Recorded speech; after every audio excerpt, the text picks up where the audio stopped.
자, ICF 핵심 역량은 개인적 전문적인 잠재력을 극대화하도록 자극하고 생각을 끌어내고 과정을 통해서 고객과 관계를 이루는 것이라고 코칭을 정의하고 있죠. ICF 전문 코치는 8가지 코칭의 핵심 역량을 사용해서 고객과 코칭의 효과를 극대화하도록 하는 것입니다. ICF 코칭 핵심 역량은 크게 4개의 역량군과 8가지의 세부 항목으로 구성되어 있어요. 근데 이 8가지 항목 아래에도 또 총 62개의 세부 항목이 또 들어있어서 우리는 이 62개의 항목마다 어떻게 질문을 하고 고객을 변화 성장시켜 나갈 것인지를 배우고 사용하게 됩니다.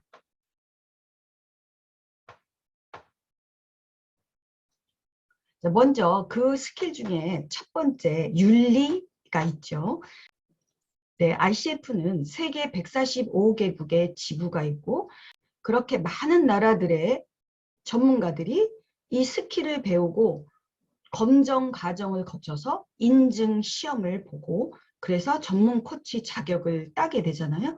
그래서 이 윤리 기준이 없으면 이 사람이 전문가로서 어떻게 활동을 하는지 고객의 유익이나 또 전문성을 잘 지키는지 알 수가 없잖아요. 그래서 이 윤리를 굉장히 중요시 여깁니다. 윤리를 강조를 많이 하고 필기시험 때에 ACC, PCC, MCC 자격을 딸 때에는 먼저 필기시험을 봐야 되는데 이 3가지 자격증을 딸 때에 어디선가 한 번만 보면 됩니다. 우리가 ACC를 패스하고 따지 않고 PCC만 딴다. 그러면 PCC 때 시험을 한 번 보면 되겠죠. 그런데 60시간 공부를 하고 또 100시간의 임상 시간을 쌓은 다음에 시험을 먼저 보고 ACC를 취득한다. 그런다면 ACC 신청할 때에 필기시험을 보게 되겠죠. 네, 많은 사람들은 ACC를 안 보고 그냥 PCC 볼 때까지 3년이다, 5년이다 지난 다음에 다른 분들이 계시는데요. 그럴 때 PCC 신청할 때 시험을 보면 돼요. 그러니까 ACC 때 시험을 봤으면 PCC 딸 때는 안 봐도 되고 MCC 때도 안 봐도 됩니다. 예, 어디선가 ACC, PCC, MCC 어디선가 한 번 보면 그 뒤부터는 이제 안 봐도 되는 것이죠.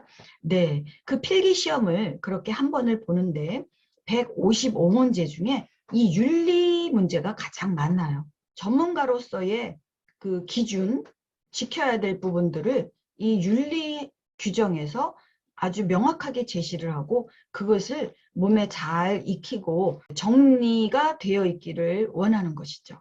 그렇게 스킬 중에 윤리를 아주 중요하게 생각한다라는 거 좀 말씀을 드렸고요. 윤리 실천의 세부 항목들을 좀 살펴보면 자, 우선 정의, 코칭 윤리 및 코칭 표준을 이해하고 지속적으로 적용한다. 그게 윤리 실천의 정의죠.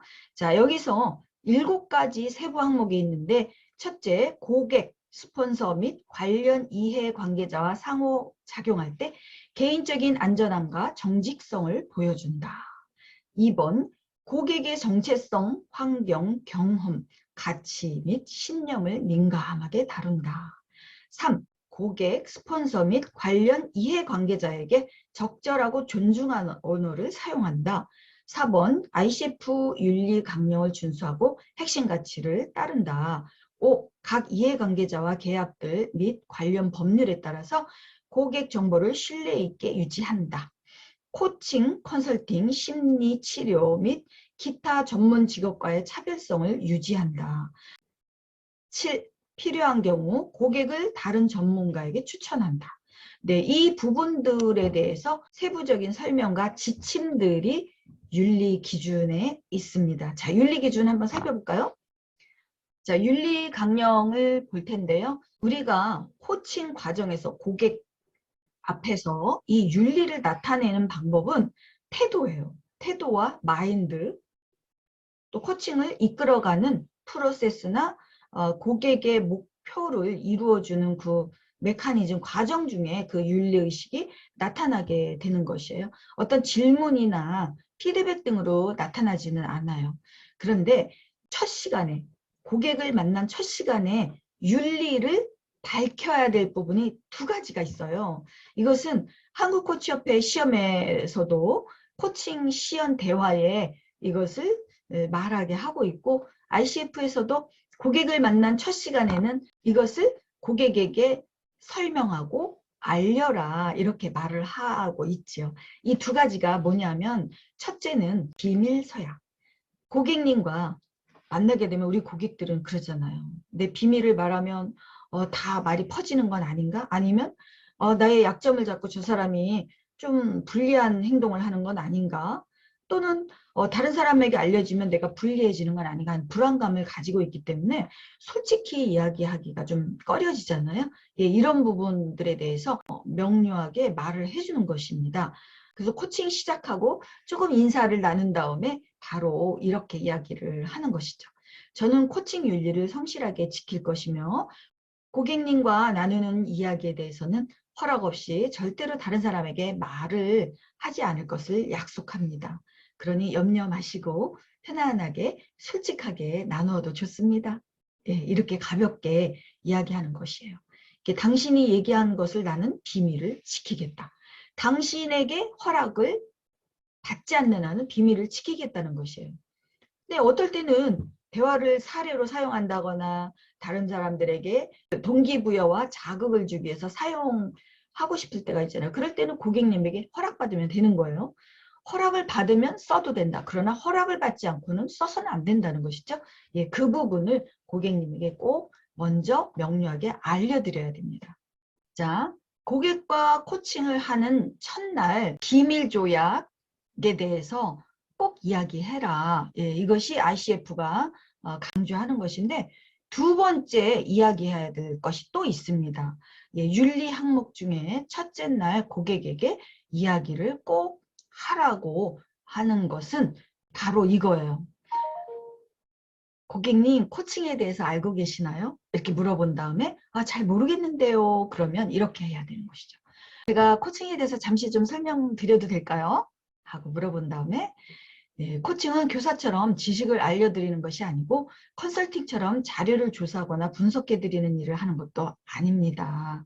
심리상담처럼 정신적 치유를 하는 것도 아닙니다. 저는 고객님이 스스로 자신이 가진 잠재력을 최대한 개발하여 일과 삶의 목표를 이루도록 옆에서 질문하고 경청하며 파트너로서 지원하는 일을 할 것입니다. 네, 이게 코칭에 대한 이해를 설명한 것이에요.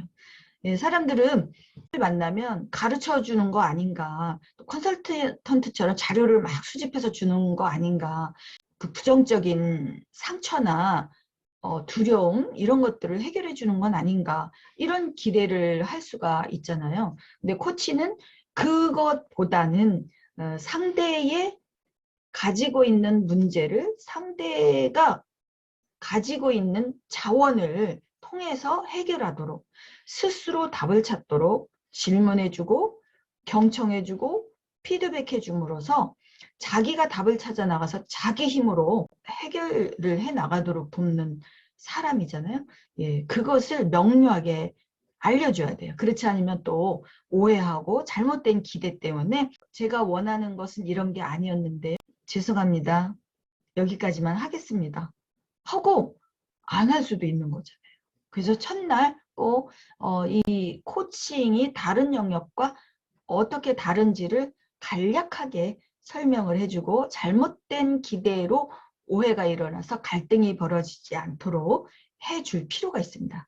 자, 이렇게 윤리 중에 두 가지, 비밀을 지킨다는 것과 또 코칭이 다른 영역과 이렇게 다릅니다 하는 차이를 설명해 주는 거, 이 두 가지는 첫날 고객에게 해주도록 되어 있죠. 네, 그거 이외에는 이렇게 말로 고객에게 설명하는 게 아니에요. 나머지 윤리들은 다 마인드로, 태도로, 의식으로 지키는 것들이에요. 이 윤리 강령에 대한 자세한 거는 여러분들이 일단 읽으시고요. 코칭이 다 끝난 다음에 우리 수업이 끝나는 뒤쪽에 가서 제가 설명을 드릴게요. 그러면 여러분들이 이해하기가 더 쉬울 거예요. 코칭 스킬이라든지 과정들, 프로세스 안에서 우리가 많이 배우다 보면 자연스럽게 코치의 전문성이 쌓이니까 그때 가서 이 윤리를 읽어보면 술술술 이해가 될 것이에요. 그런데 그 지식과 스킬이 없이 이걸 보면 조금 이해가 덜 될 수도 있죠. 그러니까 이 부분은 어차피 질문이나 대화 구조 안에 들어오는 것은 아니니까 뒤쪽에 가서 여러분들이 충분히 전문화가 되어 있고 이해도가 넓어졌을 때 설명을 아주 쉽게 또 드리도록 하겠습니다.